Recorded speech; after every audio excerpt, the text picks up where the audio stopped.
Christianity is not a religion, but it is way of life. जीवन का शैली ये है, कैसा बचना, कैसा खाना, कैसा पीना, कैसा चलना, कैसा बात सुनना, कैसा गीत सुनना, कैसा बात बोलना, कैसा काम करना, कैसा काम नहीं करना, ये डायरेक्शन देते वो है ఓన్లీ ఈసాయి. మరి ఆ పాస్టర్ ఏదైనా తప్పిదం చేసిండనుకో, అతని మీద ఎలాంటి శాఖపరమైనటువంటి చర్యలు ఉండవు.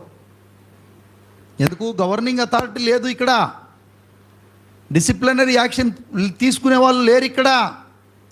2 పేతురు పత్రిక 2వ అధ్యాయము 1వ వచనం దయచేసి చూడండి.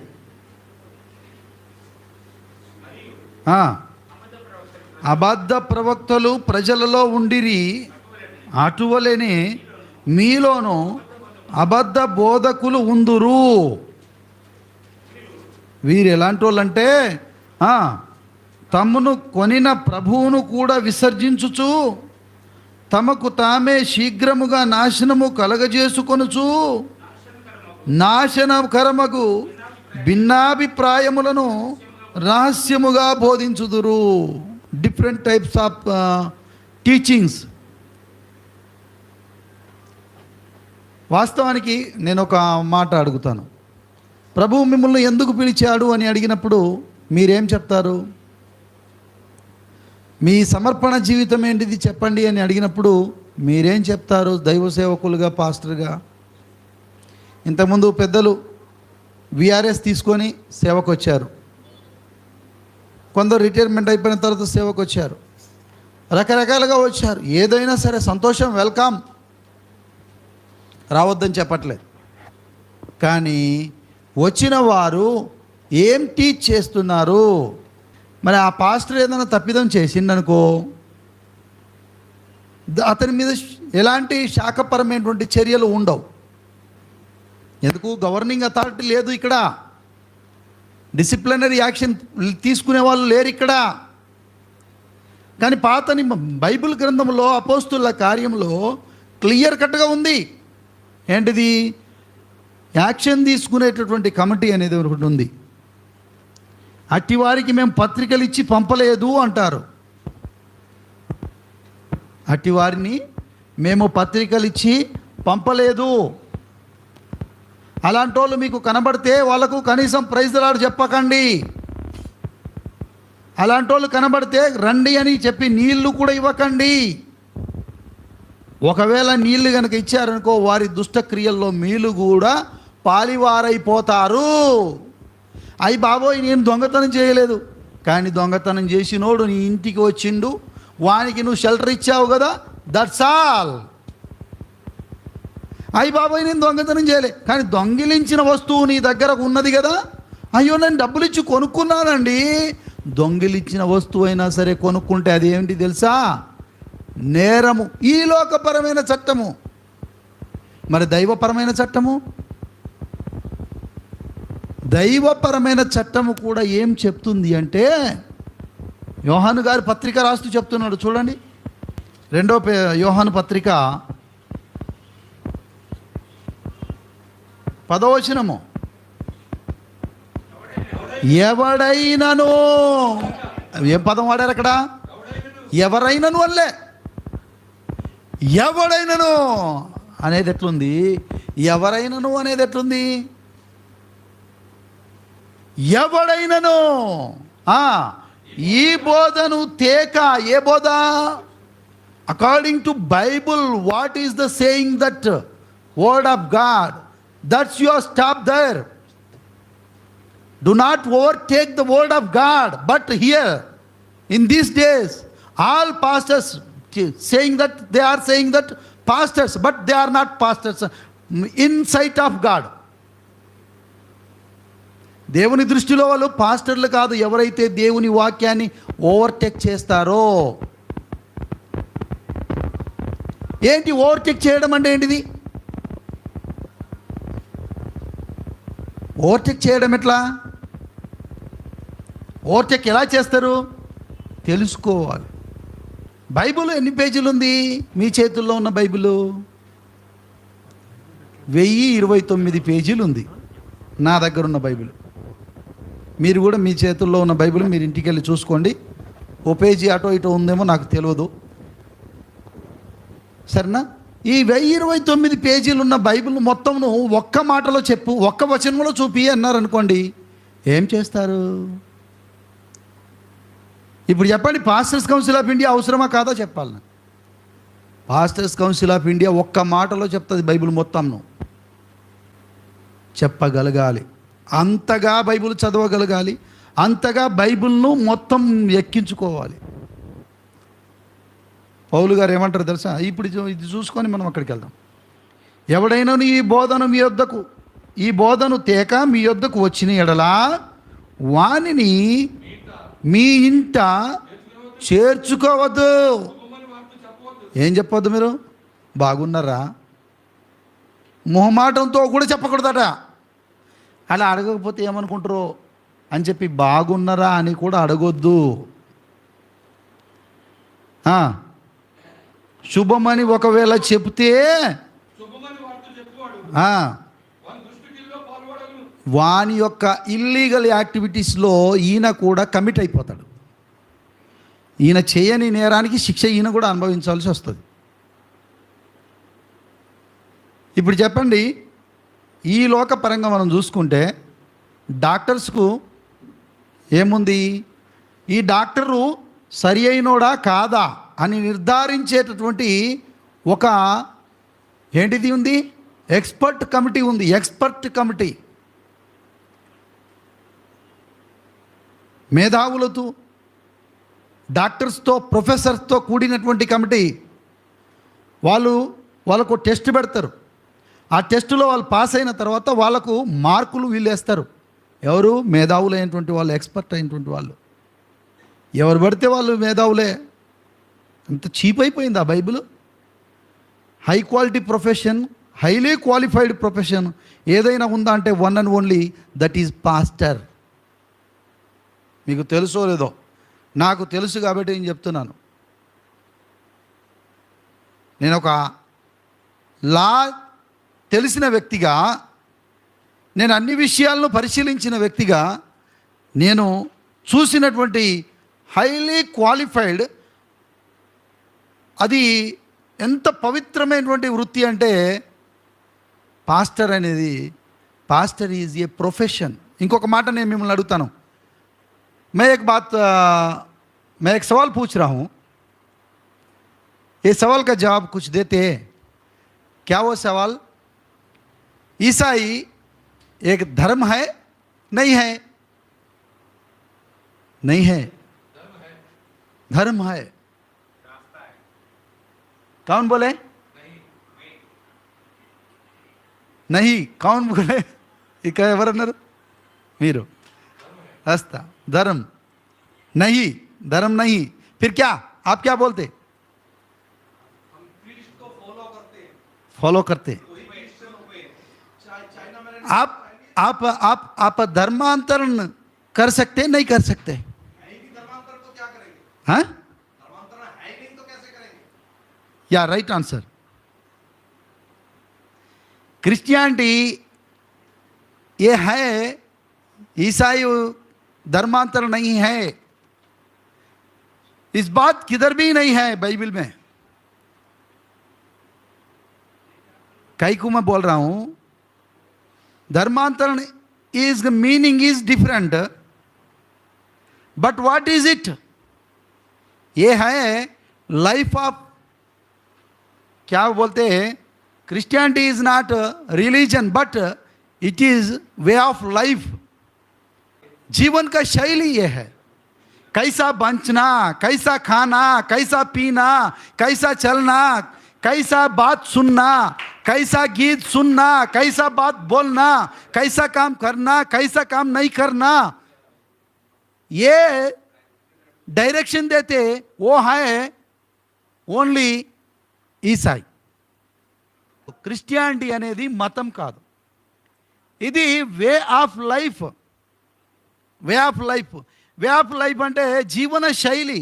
ఏ రకంగా నువ్వు జీవించాలి, ఏ రకంగా సొసైటీలో ఉండాలి, ఏ రకంగా నువ్వు రెస్పెక్ట్ ఇవ్వాలి ఎదుటి వాళ్ళకు, ఎదుటి వాళ్ళను ఎలా హానర్ చేయాలి, ఎదుటి వాళ్ళతో నువ్వు ఎలా నడుచుకోవాలి, ఏ పనులు చేయాలి, ఏ పనులు చేయకూడదు, ఏది లీగల్ ఏది ఇల్లీగల్ అని బోధించేటటువంటిదే క్రైస్తవ్యం, బైబిల్, క్రిస్టియానిటీ. బట్ ఈ లోకం ఏం పేరు పెట్టింది అంటే దానికి మతం అనేటటువంటి పేరు పెట్టింది. Pastors council of India declaring here that Christianity is not religion. ఇక్కడ pastors council of India declare చేస్తున్నది ఏంటిది అంటే the holy Bible is universal constitution but not religious book due to it is. ఎందుకు మత గ్రంథం కాదు ఇది, యూనివర్సల్ కాన్స్టిట్యూషన్ అని ఎందుకు పాస్టర్స్ కౌన్సిల్ ఆఫ్ ఇండియా ప్రకటిస్తుంది ఇక్కడ నుంచి అంటే it's lead to way of life by respecting human life and liberty and given directions to guide the follow rules and regulations protecting environment and civilised society of God. అర్థమైందా? దేవుని యొక్క సమాజాన్ని పరిరక్షించే విషయంలో ఆ యొక్క రూల్స్ అండ్ రెగ్యులేషన్స్ బైబిల్లో ఉన్నాయి. దాన్ని తెలియజేసేదే pastors council of India. Further declaration, every pastor should be trained. నేను విఆర్ఎస్ తీసుకున్నాను, చిన్నప్పటి నుంచి బైబిల్ చదువుతున్నాను. బట్ నేను సువార్తకి వెళ్ళిపోవచ్చు, నాకు సండే స్కూల్లో బాగా తెలుసు, బైబిల్ మొత్తం ఆవలీలంగా వచ్చు అంటే కుదరదు. Should be trained. ఇంతకుముందు మేము వస్తున్నాము, మా సహోదరుడు మన సురేష్ అన్న గారు డ్రైవింగ్ చేస్తున్నారు. అన్న నీ స్థానంలో డ్రైవింగ్ రాని వ్యక్తిని కూర్చుండి పెడదాం, పాపం ఆయన తోలుతానంటాడు అని చెప్పేసి మా యొక్క ఆ బ్రదర్ను అడిగాను. ఆయన తోలుతానంటే ఈయనకి ఈ డ్రైవింగ్ సీట్ అన్నాను. పోనీ ఆయన మర్చిపోయి ఈయనకి ఇచ్చాడు అనుకో, ఈయన నేను ఆయన వాహనంలో ఉన్న వాళ్ళందరూ ఏమైపోతాము కదా? ఎంత పెద్ద యాక్సిడెంట్ అండి. అదే ట్రైనింగ్ పొందినటువంటి అతడు తోలడం వల్ల మేము క్షేమంగా గమ్యస్థానం చేరగలిగాము. లోకపరంగా చూసుకుంటే ట్రైన్డా అన్ట్రైన్డా డిసైడ్ చేసేటటువంటి సిస్టమ్ ఉంది. Who is qualified, who is unqualified, who is fit, who is unfit. ఒకవేళ మిస్టేక్ అయితే అతన్ని డిస్క్వాలిఫై చేసేటటువంటి సిస్టమ్ ఈ లోకపరంగా ఉంది. బట్ క్రిస్టియానిటీలో ఇవేవి లేవు. ఏందండి, దేవుని యొక్క పరువు ప్రతిష్టలను గంగలో కలుపుతున్నారు. కాబట్టే ఈ pastors council of India regularise చేయడానికి వచ్చింది.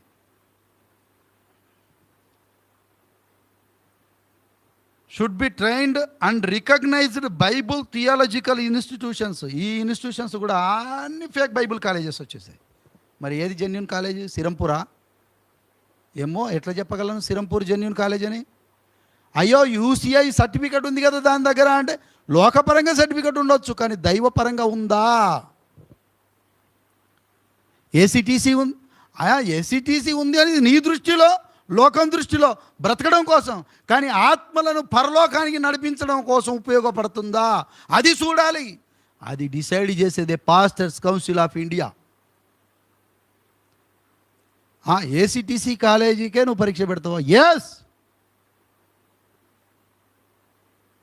అందులో ఉన్న ప్రొఫెసర్స్కు చదువు వచ్చో రాదో, అసలు బైబిల్ జ్ఞానం వచ్చో లేదో, ప్రార్థన చేయడం వచ్చో లేదో, పొట్ట చీరితే అక్షరం ముక్క రాదు, వీడు టీచర్ ఏంటరా భయ్య అంటారు. లోకపరంగా అంటారా లేదా? అలాంటప్పుడు వాక్యం రాదు, ప్రార్థన రాదు, పాట రాదు, ఏం రాదు, పాస్టర్ అని బయలుదేరిపోతే నువ్వు వెట్ట నమ్మేస్తావు. అయ్యో ఏదో తెలుసో తెలియక అదే మరి తెలిసి సగం డ్రైవింగ్ చేస్తే కుదరదు. షుడ్ బి ట్రైన్డ్ అని చెప్తుంది పాస్టర్స్ కౌన్సిల్ ఆఫ్ ఇండియా. తర్వాత పాస్టర్స్ కౌన్సిల్ ఆఫ్ ఇండియా యుఎన్ఓకు all the nations of the earth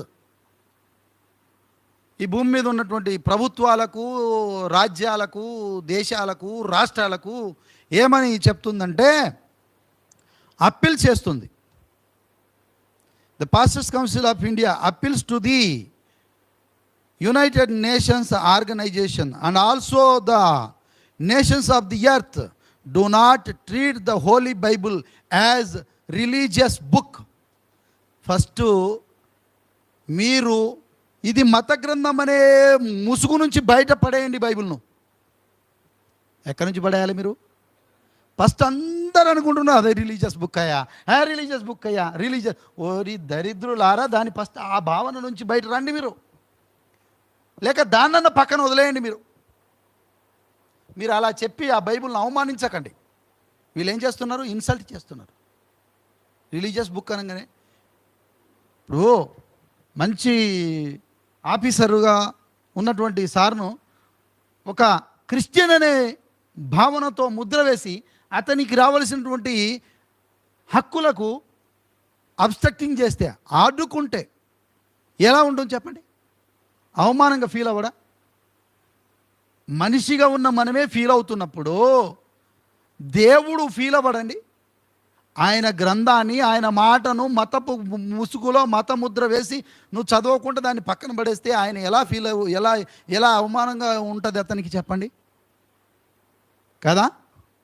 so ఆ అవమానము అనేది కలగకుండా ఉండడం కోసం దయచేసి మేము అప్పీల్ చేస్తున్నాం యుఎన్ఓకు, దేశాలకు, రాష్ట్రాలకు, రాష్ట్ర ప్రభుత్వాలకు, భూమి మీద ఉన్న అన్ని దేశాలకు మేము కోరేది ఒకటే: బైబిల్ను మీరు మత గ్రంథంగా చూడకండి. By recognising the holy Bible is constitution of universe. మీరు దీన్ని గుర్తించండి. ఇది ప్రపంచానికి సార్వత్రిక రాజ్యాంగం అని గుర్తించండి. ఏం రాజ్యాంగము? సార్వత్రిక రాజ్యాంగం. అమెరికాకి వెళ్ళు, ఇదే బైబిల్. లండన్ వెళ్ళు, బ్రిటన్ వెళ్ళు, హాంకాంగ్ వెళ్ళు, యూకే వెళ్ళు, యునైటెడ్ స్టేట్స్ ఆఫ్ ఇంకేంటిది చైనా వెళ్ళు, పాకిస్తాన్ వెళ్ళు, ఇంకెక్కడన్నా వెళ్ళు, ఇండియా వెళ్ళు, ఇజ్రాయెల్ వెళ్ళు, ఎక్కడ వెళ్ళినా ఏముంటుంది చెప్పండి? ఇదే బైబిల్ ఉంటుంది. కానీ బైబిల్లో ఉన్నటువంటివి ఏమీ కూడా మారవు. కాబట్టి దయచేసి మీరు బైబిల్ను సార్వత్రిక రాజ్యాంగముగా గుర్తించాలి అని చెప్పి పాస్టర్స్ కౌన్సిల్ ఆఫ్ ఇండియా ఈ దేశాలకు, ఆయా రాష్ట్ర ప్రభుత్వాలకు, ఆయా దేశాల్లో ఉన్న గవర్నమెంట్స్కు అప్పీల్ చేస్తుంది. వాళ్ళు విన్నారా? సంతోషం. వినలేదా? వాళ్ళ కర్మ, వదిలేద్దాం. పాస్టర్స్ కౌన్సిల్ ఆఫ్ ఇండియా యొక్క జ్యూరిడిక్షను మనం చూస్తే అపొస్తలుల కార్యం 1:8 పరిశుద్ధాత్మ మీ మీదికి వచ్చినప్పుడు మీరు శక్తి నొందుతారు గనుక మీరు యెరూషలేములోను, యూదయ, సమరయ దేశముల యందంతటను భూదిగంతముల వరకు. ఎక్కడి వరకు? జ్యూరిడిక్షన్ ఎంతవరకు ఉంది పరిధి? కానీ ఈరోజు మతోన్మాదులు కానీ, ఈ యొక్క రాష్ట్ర ప్రభుత్వాలు కానీ, ఈ యొక్క మనం యూపీకి వెళ్తే ఆ యూపీ గవర్నమెంట్ కానీ, ఆంధ్రాకి వెళ్తే ఆంధ్ర గవర్నమెంట్ కానీ, వీళ్ళందరూ ఏం చేస్తున్నారు? మనకు హద్దులు పెడుతున్నారు. దేవుడు ఇచ్చిన హద్దు ఎక్కడికి వరకు? ఎండ్ ఆఫ్ ది ఎర్త్ అని ఆయన చెప్తే, భూదిగంతముల వరకు అని ఆయన చెప్తే, వీళ్ళు ఏం చేస్తున్నారు? ఇదిగో 100 మీటర్ల దూరంలో నువ్వు పోస్టర్ వేసుకోవాలి, 100 మీటర్ల దూరము, 1000 మీటర్ల దూరము, ఆ ప్రాంతంలో, ఆ ఊరిలోనే నువ్వు ఉండొద్దు, ఆ గ్రామంలోనే నువ్వు ఉండొద్దు, ఇలాగూ చేస్తున్నారు. పాస్టర్ అనే దానికి అర్థం ఏంటి చెప్పండి? పాస్టర్, ఆలోచించండి. ఎవరైనా చెప్పగలిగితే చెప్పండి. ఈ పాస్టర్స్ను ఎవరు నియమిస్తారు? ఎట్లా నియామకం జరుగుతుంది? ఆర్డినేషన్ తీసుకున్నాము, కనీసం ఆర్డినేషన్ తీసుకున్న వాళ్ళు కూడా కనబడరు పాస్టర్లలో చూస్తే. ఈ రోజుల్లో చూస్తున్నా, నేను అబ్జర్వ్ చేస్తున్నా. కనీసం ఆ యొక్క ఫేక్ యూనివర్సిటీయో జెన్యున్ యూనివర్సిటీయో ఆ దేవుని దృష్టిలో ఎట్లున్నదో నాకు తెలియదు, కానీ ఆ కాలేజీ జెన్యునో అబద్ధం కాలేజో, తప్పుడు బోధ కాలేజో, ఒరిజినల్ బోధ కాలేజో, కానీ ఏదో రకంగా ఆ ఆర్డినేషన్ సర్టిఫికెట్ అన్న ఉన్నదా వాళ్ళ దగ్గర అని చూస్తే ఆర్డినేషన్ సర్టిఫికెట్ ఉండదు. ఆర్డినేషన్ లేకుండా పాస్టర్ ఎట్లా అయిపోయాడు? ఆర్డినేషన్ ఉండదు, బైబిల్ కాలేజీలో స్టడీ చేసిందే ఉండదు, ఇవేవి ఉండవు. సో మేము ఎవరైతే ట్రైనింగ్ చేయలేదో, చేయకుండా పాస్టర్గా కొనసాగుతున్నారో, సేవలు మీరు కొనసాగండి, నేను కాదనట్లేదు. కానీ మీరు బాగా ట్రైనప్ అవ్వడానికి, మీ ఫీల్డ్లో మీరు చక్కగా నిలబడడానికి, మీరు సరి అయిన డ్రైవర్ లేకపోతే సరి అయిన పాస్టర్ అనిపించుకోవడానికి ఒక opportunity pastors council of India ఇస్తుంది. ఆన్లైన్ కోర్స్ ప్రవేశపెట్టబోతుంది. మీరు మీ ఇంటి దగ్గరనే ఉండండి, రోజుకు 1 అవర్ మాత్రమే క్లాస్ ఉంటుంది. ఆ క్లాసును స్టడీ చేసి అందులో ఎగ్జామ్ రాయండి. ఆ ఎగ్జామ్లో మీరు పాస్ అవ్వండి, బైబిల్ను ఫాలో అవ్వండి. గుడ్డిగా యెహోషువతో ఏమంటాడు చెప్పండి? దేవుడు ఏమంటాడు యెహోషువతో? మొదటి అధ్యాయం యెహోషువ గ్రంథం 5వ వచనం చూడండి. నీవు బ్రతుకు దినములన్నింటనో ఏ మనుష్యుడును నిలువలేక ఉంటాడు. నేను మోషేకు తోడై ఉన్నట్టు నీకు తోడై ఉంటాను. చదవండి 8వ వచనం.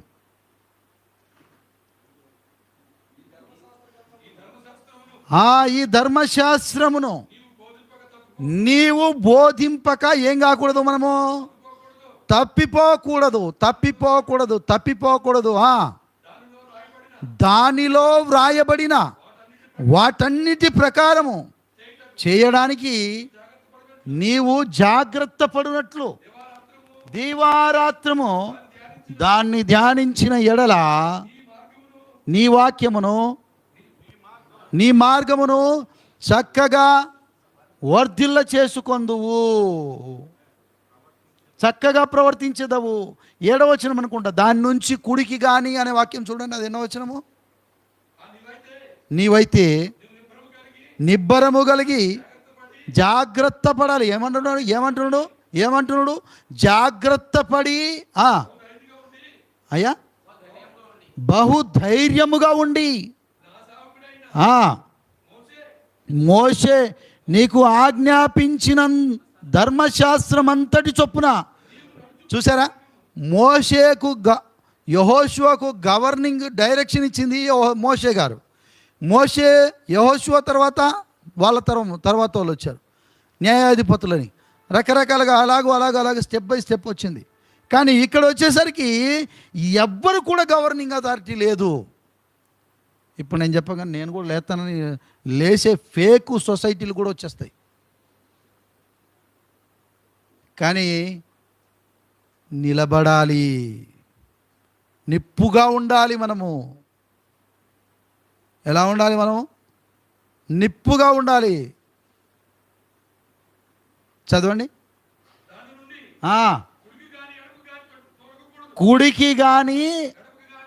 కుడికి కానీ ఎడమకు కానీ తొలగకూడదు. ఎంత స్ట్రిక్ట్లీ ప్రొహిబిటెడ్. ఏం పర్లేదులే అలాగూ చేస్తేవా నీకు పరలోకం లేనే లేదు. ఎందుకంటే మోషేతో అన్నాడు, బండతో మాట్లాడన్నాడు. ఏం పర్లేదులే కొట్టాడు. ఏమైంది? శిక్ష పడ్డది. ఎమ్మటే తప్పించుకోలేకపోయాడు. ఈ పాస్టర్స్ గురించి మీకు చెప్తున్నాను. ఇర్మియా గ్రంథము 3వ అధ్యాయం 15వ వచనం చూడండి ప్రియులారా. ఇర్మియా గ్రంథము 3వ అధ్యాయము 15వ వచనం.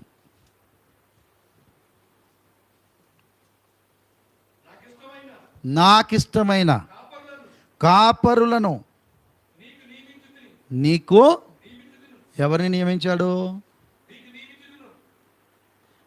దేవుడు నియమిస్తాడట. I will give you pastors according to mine heart.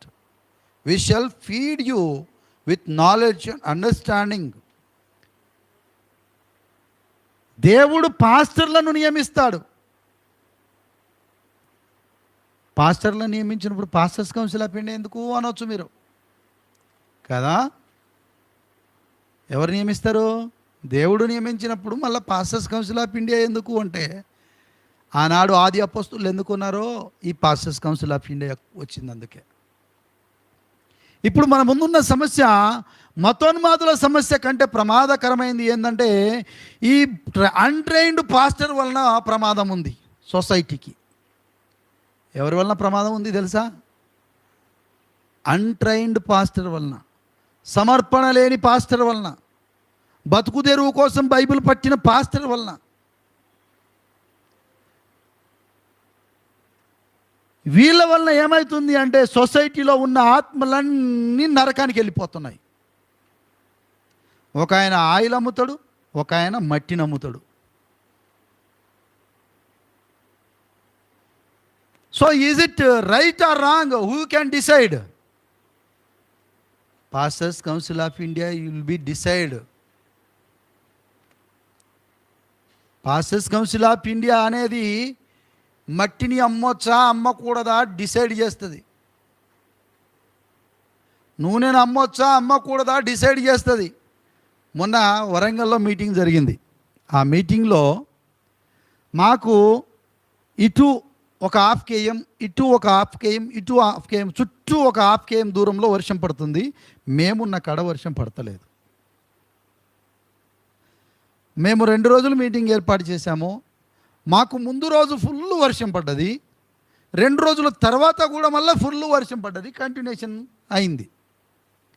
మేము 2 రోజులు మీటింగ్ పెట్టాము. ఆ మీటింగ్లో చినుకులు వచ్చినట్టు వచ్చాయి. నాకు కొంచెం డిస్టర్బ్గా ఉంది అని చెప్పేసి నేను అనుకుంటూ ఉన్నాను. అంతలో వర్షం తగ్గిపోయింది, ఆ చినుకులు కూడా ఆగిపోయినవి. సజావుగా మీటింగ్ సాగింది. అయితే ఇప్పుడు చెప్పండి, అక్కడ ఎవరి క్రెడిట్, అక్కడ ఎవరి వలన ఆ వర్షం ఆగిందో చెప్పండి. కానీ మనం దేవుని వల్ల ఆగిందని చెప్తున్నామా? నేను ప్రార్థన చేశాను, దేవుడు వర్షం ఆపాడు. క్రెడిట్ ఎవరికి పోతుంది? మీరందరి దృష్టి ఎవరి మీద పడుతుంది? నా మీద పడుతుంది.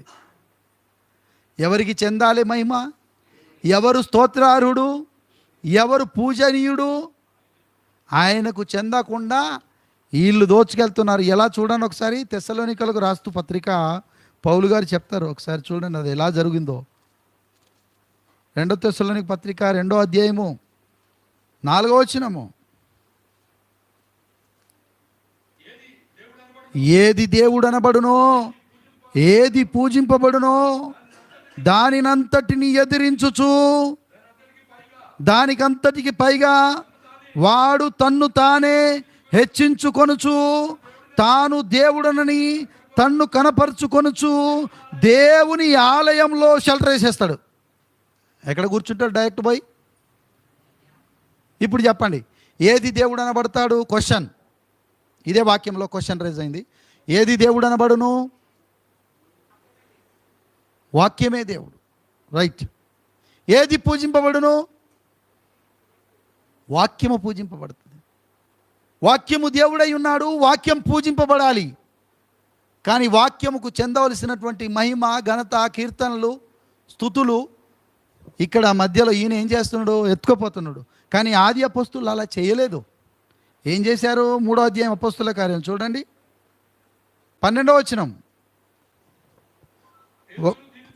ఒక కుంటివాడైనటువంటి వ్యక్తిని బాగైనప్పుడు ప్రజలందరూ అబ్బా పేతురు బాగు చేశాడు, పేతురు దేవుడు అయిపోయాడు అనుకుంటే, పేతురు దీన్ని చూసి ఏమన్నాడు?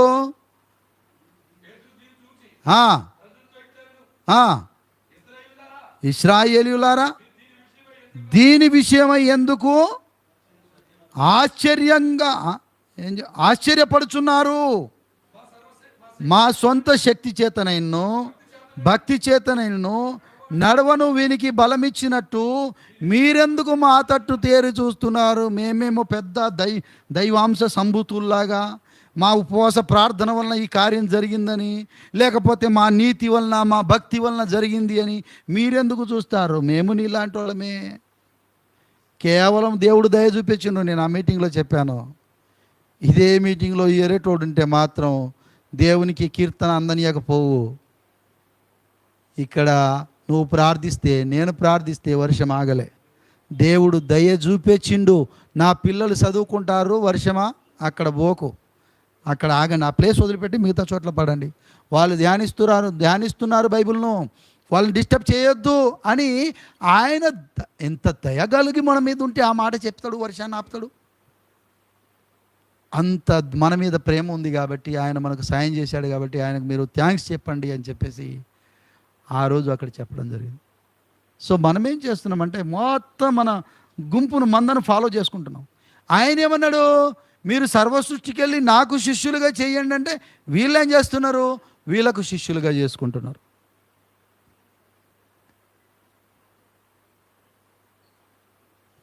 మీరు ఒకసారి మనం చూద్దాము ఇంకొక మాట. ఎఫెసీ పత్రిక 4వ అధ్యాయము 11వ వచనం చూడండి.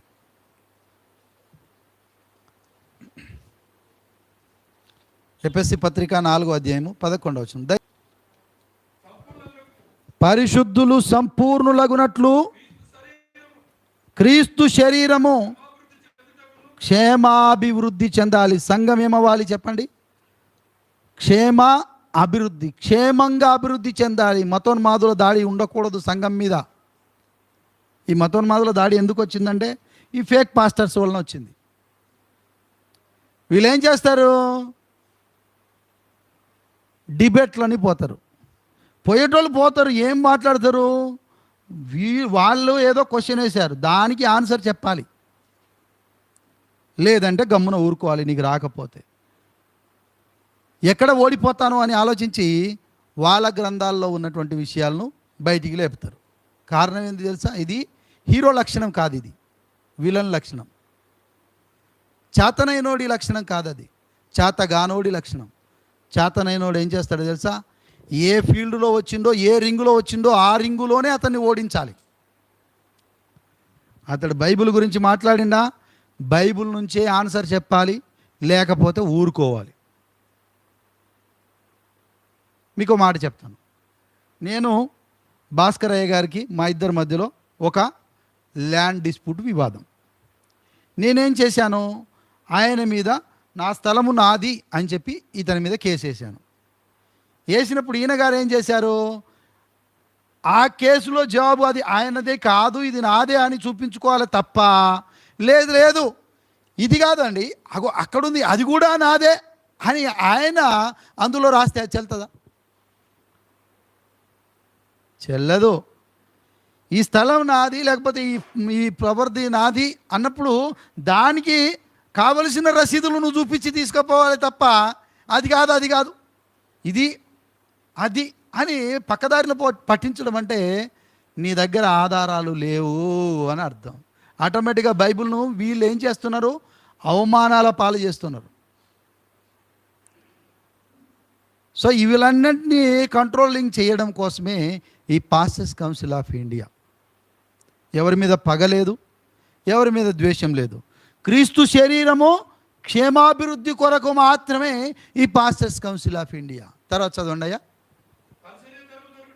పరిచర్య ధర్మం జరగాలి. ఏం ధర్మం జరగాలి? మాకిప్పుడు పరిచర్య ధర్మం జరగాలి. ధర్మం అంటే ఏంటిది? ఒక డిసిప్లిన్, ఒక రూల్, ఒక పద్ధతి, ఒక సిస్టమేటిక్గా ఉన్నది. పరిచర్య ధర్మము జరుగుటకు కొందరిని అపోస్తలులుగాను, ప్రవక్తలుగాను, సువార్తికులుగాను, కాపర్లుగాను, ఉపదేశకులుగాను నియమించను. ఇక్కడ వీటన్నిటి మీద pastors council of India clarify ఇస్తుంది. అపోస్తలులు ఇప్పుడు ఉన్నారా లేరా అది చెప్తుంది. నువ్వు కాదు, నేను కాదు చెప్పాల్సింది. ఎవరు చెప్తాలే? Pastors council of India according to Bible ప్రకారంగానే. మళ్ళీ అపోస్తలులు ఇప్పుడు లేరు అన్నారనుకోండి, ఎందుకు లేరో చూపిస్తుంది. ఉన్నారు అనుకోండి, ఎలా ఉన్నారో చూపిస్తుంది. అర్థమైందా? అసలు అపోస్తలులు అంటే ఎవరు? అపోస్తలులు అని ఎవరిని పిలిచారు? నమ్మిన ప్రతి ఒక్కరిని పిలవలే, 12 మందిని మాత్రమే పిలిచారు. బైబిల్ మొత్తం తెరిచి చూసుకోండి. అందులో పౌలు గారు యాడ్ అయ్యాడు. సౌలుగా ఉన్న అతను పౌలు గారు యాడ్ అయ్యాడు. ఆయన తప్ప తిమోతి, అపోస్తుడైన తిమోతి అని ఉందా? అపోస్తుడైనటువంటి లూకా గారు అని ఉందా? ఇంకెవరు చెప్పండి? కొత్త నిబంధనలు ఉన్నారు కదా, వాళ్ళ పేర్లు చెప్పండి. ఎవరన్నా ఉన్నారా ఈ 12 మంది తప్ప? మరి వాళ్ళు పెట్టిన పేర్లు నువ్వెలా పెట్టుకుంటావు? Is it acceptable by the God? Is it legal or illegal according to Bible? So అవి డిసైడ్ చేస్తుంది. తర్వాత మీరు ఏమన్నారు? అపోస్తుల తర్వాత ఇంకెవరు వస్తారు? కొందరు అపోస్తులు గాను ప్రవక్తలు. Who is profit? ప్రాఫిట్ అంటే ఎవరును దాన్ని కూడా డిసైడ్ చేస్తుంది. ఇంకా నేను అన్ని విషయాలు చెప్పలేను, మీరు హర్ట్ అయిపోతారేమో నాకు తెలియదు. ఎందుకంటే ఉండరు మీరు ఆ లోకంలో ఒక వాక్యాన్ని పట్టుకొని అక్కడే ఉండడం కాదు. ఒక కేసులో జడ్జిమెంట్ ఇచ్చేటప్పుడు జడ్జి గారు ఏమని చెప్తారు తెలుసా? కేసు పూర్వాపరాలు పరిశీలించిన మీదట అంటాడు. అక్కడ ఏమంటాడు? కేసు పూర్వాపరాలు పరిశీలించిన మీదట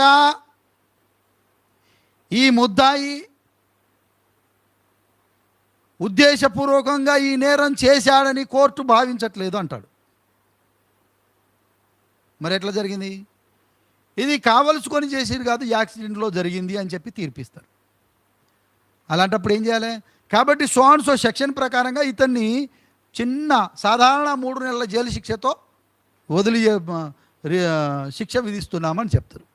సో అట్లాగూ లోకపరంగా ఉన్నప్పుడు వాక్యం ఎంత గొప్పదండి. ఈ లోకంలో మీ పిల్లలను ఏ స్కూల్లో చదివిస్తారంటే సిబిఎస్ఈ సిలబస్లో చదివిస్తామంటారు. ఏ సిలబస్? CBSE syllabus. మరి హెవెన్లీ స్టాండర్డ్ సిలబస్ వద్దా?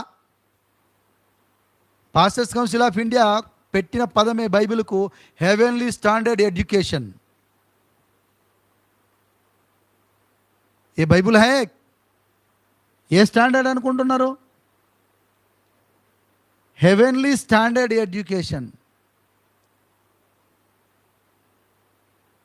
మరి ఎంత బాగా దాంట్లో పటిష్టమై ఉండాలి మనము. ప్రవక్తలు తర్వాత అలాగ వెళ్తే చదవండి, కొంచెం ముందుకెళ్ళండి. ఇది మనకు కావాల్సింది. పాస్టర్స్ కౌన్సిల్ ఆఫ్ ఇండియా సువార్థికులను మీరు సువార్థికులు అని చెప్పి యాక్సెప్ట్ చేస్తుంది. అప్పుడు వాళ్ళు సువార్త చేయడానికి ఎలిజిబుల్. తర్వాత కాపర్లు, మీరు పాస్టర్స్ ఎవరైతే ఉన్నారో వారు కాపర్లు. మంద మీద మీరు కాపర్లు. మీ దగ్గర మీ యొక్క వాహనంలో, మీకు దేవుడిచ్చిన ఓడలో, లేకపోతే మీకు ఇచ్చే మీ యొక్క వాహనంలో ఉన్నటువంటి ఆ భక్తులను లేకపోతే ఆ గొర్రెలను మీరు సేఫ్గా మీరు చేరాలి పరలోకం, వాటిని చేర్చాలి పరలోకం. అది మీ మీద ఆధారపడి ఉంది. ఎంత జాగ్రత్తగా డ్రైవ్ చేయాలి. సంఘంను డ్రైవ్ చేయడం అంటే మామూలు విషయం కాదు. మా సురేష్ అన్న ఎయిర్పోర్ట్ నుంచి ఇక్కడికి వెహికల్ తీసుకొస్తేనే ఎన్నో ఆటంకాలు, ఎన్నో పెద్ద పెద్ద వెహికల్స్ వస్తున్నాయి, వాటన్నిటిని దాటుకుంటూ వచ్చారు. ఈ లోకపరంగా మనం చూసుకుంటేనే ఇంత ఉన్నప్పుడు సేవకుడికి ఇన్ని ఆత్మలను పరలోకం నడిపించాలనుకున్నప్పుడు ఆ ఆత్మలను వాటిని ఎలా ఎలా ఎలా మనము చేర్పించగలమో అవి చాలా ఆలోచించాలి, చాలా బాగా స్టడీ చేయాలి. కాపర్లు గాను, నెక్స్ట్ ఉపదేశకులు. అపోస్తలులు, కాపర్లు, ఉపదేశకులు పాస్టర్స్ కౌన్సిల్ ఆఫ్ ఇండియా వాళ్లకు పర్మిట్ చేస్తుంది. సో నేను పేతురు రాసిన పత్రిక ఒకసారి చూడండి. మొదటి పేతురు